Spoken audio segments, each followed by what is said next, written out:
Rely on bottom-line thinking. There ain't no rules around here. We're trying to accomplish something. Thomas Edison, inventor. How do you figure out the bottom line for your organization, business, department, team, or group?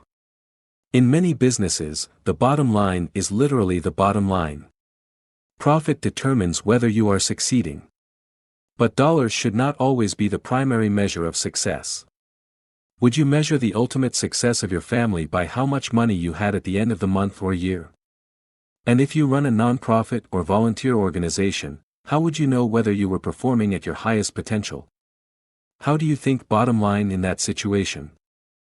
A nonprofit's bottom line.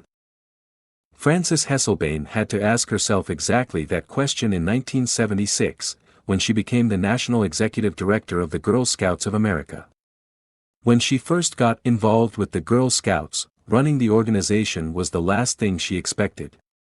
She and her husband, John, were partners in Hesselbein Studios, a small family business that filmed television commercials and promotional films. She wrote the scripts and he made the films. In the early 1950s, she was recruited as a volunteer troop leader at the Second Presbyterian Church in Johnstown, Pennsylvania. Even that was unusual, since she had a son and no daughters. But she agreed to do it on a temporary basis. She must have loved it, because she led the troop for 9 years. In time, she became council president and a member of the national board. Then she served as executive director of the Talus Rock Girl Scout Council, a full-time paid position. By the time she took the job as CEO of the national organization, the Girl Scouts was in trouble. The organization lacked direction, teenage girls were losing interest in scouting, and it was becoming increasingly difficult to recruit adult volunteers, especially with greater numbers of women entering the workforce. Meanwhile, the Boy Scouts was considering opening itself to girls. Hesselbein desperately needed to bring the organization back to the bottom line.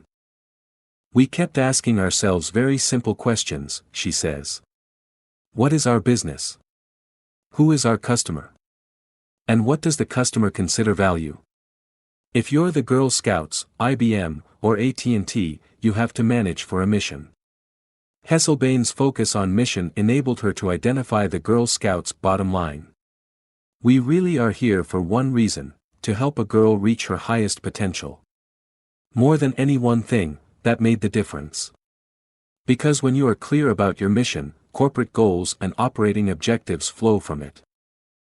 Once she figured out her bottom line, she was able to create a strategy to try to achieve it. She started by reorganizing the national staff. Then she created a planning system to be used by each of the 350 regional councils. And she introduced management training to the organization.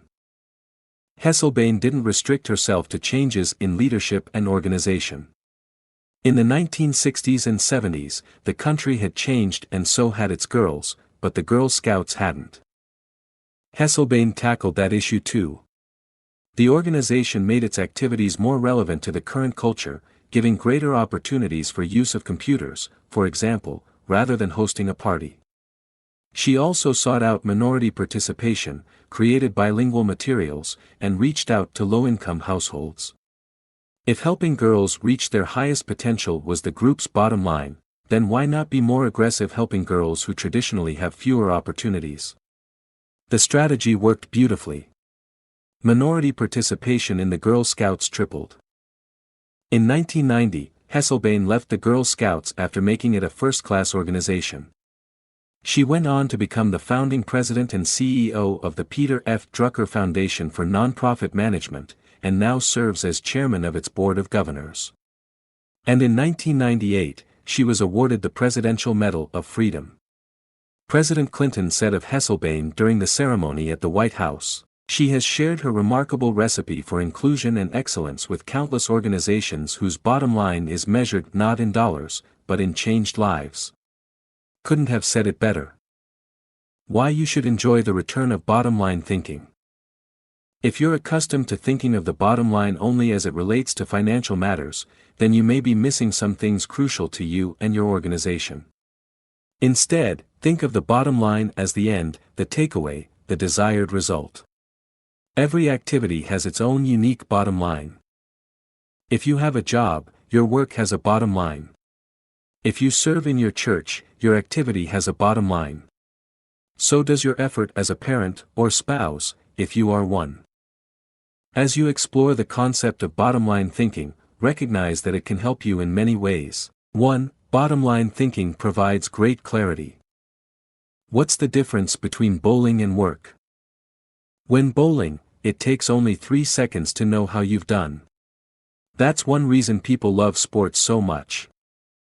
There's no waiting and no guessing about the outcome. Bottom line thinking makes it possible for you to measure outcomes more quickly and easily. It gives you a benchmark by which to measure activity. It can be used as a focused way of ensuring that all your little activities are purposeful and line up to achieve a larger goal. 2. Bottom line thinking helps you assess every situation. When you know your bottom line, it becomes much easier to know how you're doing in any given area. When Frances Hesselbein began running the Girl Scouts, for example, she measured everything against the organization's goal of helping a girl reach her highest potential, from the organization's management structure, which she changed from a hierarchy to a hub, down to what badges the girls could earn. There's no better measurement tool than the bottom line. 3. Bottom line thinking helps you make the best decisions. Decisions become much easier when you know your bottom line. When the Girl Scouts were struggling in the 1970s, outside organizations tried to convince its members to become women's rights activists or door-to-door canvassers. But under Hesselbein, it became easy for the Girl Scouts to say no. It knew its bottom line, and it wanted to pursue its goals with focus and fervency. 4. Bottom line thinking generates high morale. When you know the bottom line and you go after it, you greatly increase your odds of winning. And nothing generates high morale like winning. How do you describe sports teams that win the championship, or company divisions that achieve their goals, or volunteers who achieve their mission? They're excited. Hitting the target feels exhilarating. And you can hit it only if you know what it is. 5. Bottom line thinking ensures your future. If you want to be successful tomorrow, you need to think bottom line today. That's what Frances Hesselbein did, and she turned the Girl Scouts around. Look at any successful, lasting company, and you'll find leaders who know their bottom line. They make their decisions, allocate their resources, hire their people, and structure their organization to achieve that bottom line. How to enjoy the return of bottom line thinking. It isn't hard to see the value of the bottom line. Most people would agree that bottom line thinking has a high return. But learning how to be a bottom line thinker can be challenging. 1. Identify the real bottom line. The process of bottom line thinking begins with knowing what you're really going after. It can be as lofty as the big picture vision, mission, or purpose of an organization. Or it can be as focused as what you want to accomplish on a particular project. What's important is that you be as specific as possible. If your goal is for something as vague as success, you will have a painfully difficult time trying to harness bottom line thinking to achieve it. The first step is to set aside your wants. Get to the results you're really looking for, the true essence of the goal. Set aside any emotions that may cloud your judgment and remove any politics that may influence your perception. What are you really trying to achieve? When you strip away all the things that don't really matter, what are you compelled to achieve? What must occur? What is acceptable? That is the real bottom line. 2. Make the bottom line the point. Have you ever been in a conversation with someone whose intentions seem other than stated? Sometimes the situation reflects intentional deception. But it can also occur when the person doesn't know his own bottom line. The same thing happens in companies. Sometimes, for example, an idealistically stated mission and the real bottom line don't jibe. Purpose and profits compete. Earlier, I quoted George W. Merck, who stated, "We try never to forget that medicine is for the people. It is not for the profits. The profits follow, and if we have remembered that, they have never failed to appear." He probably made that statement to remind those in his organization that profits serve purpose, they don't compete with it. If making a profit were the real bottom line, and helping people merely provided the means for achieving it, then the company would suffer. Its attention would be divided, and it would neither help people as well as it could nor make as much profit as it desired. 3. Create a strategic plan to achieve the bottom line. Bottom line thinking achieves results. Therefore, it naturally follows that any plans that flow out of such thinking must tie directly to the bottom line, and there can be only one, not two or three. Once the bottom line has been determined, a strategy must be created to achieve it. In organizations, that often means identifying the core elements or functions that must operate properly to achieve the bottom line. This is the leader's responsibility. The important thing is that when the bottom line of each activity is achieved, then the bottom line is achieved.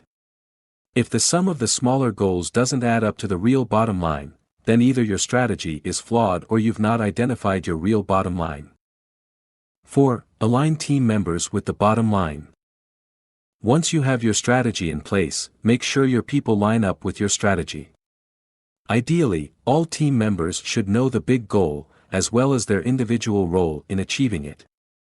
They need to know their personal bottom line and how that works to achieve the organization's bottom line. 5. Stick with one system and monitor results continually. Dave Sutherland, a friend and former president of one of my companies, believes that some organizations get into trouble by trying to mix systems. He maintains that many kinds of systems can be successful, but mixing different systems or continually changing from one to another leads to failure. Dave says, bottom line thinking cannot be a one-time thing. It has to be built into the system of working and relating and achieving. You can't just tune into the desired result every now and then. Achieving with bottom line thinking must be a way of life, or it will send conflicting messages. I am a bottom line thinker. It is a part of my system for achievement. I practice it every day. No other measurements, no wasted efforts. Dave used to call members of his field team every night to ask the bottom line question they expect to hear. He continually kept his eye on the company's bottom line by monitoring it for every core area. When it comes right down to it, regardless of your bottom line, you can improve it with good thinking. And bottom line thinking has a great return because it helps to turn your ideas into results. Like no other kind of mental processing, it can help you to reap the full potential of your thinking and achieve whatever you desire. Thinking question. Am I staying focused on the bottom line so that I can gain the maximum return and reap the full potential of my thinking? One final thought. I trust you have enjoyed this book. As you move forward, I wish you success and suggest that you keep in mind. 1. Everything begins with a thought. Life consists of what a man is thinking about all day. Ralph Waldo Emerson. 2. What we think determines who we are. Who we are determines what we do. The actions of men are the best interpreters of their thoughts. John Locke. 3. Our thoughts determine our destiny. Our destiny determines our legacy. You are today where your thoughts have brought you. You will be tomorrow where your thoughts take you. James Allen. 4. People who go to the top think differently than others. Nothing limits achievement like small thinking, nothing expands possibilities like unleashed thinking. William Arthur Ward. 5. We can change the way we think. Whatever things are true, noble, just, pure, lovely, are of good report. If there is any virtue and if there is anything praiseworthy, think on these things. Paul the Apostle.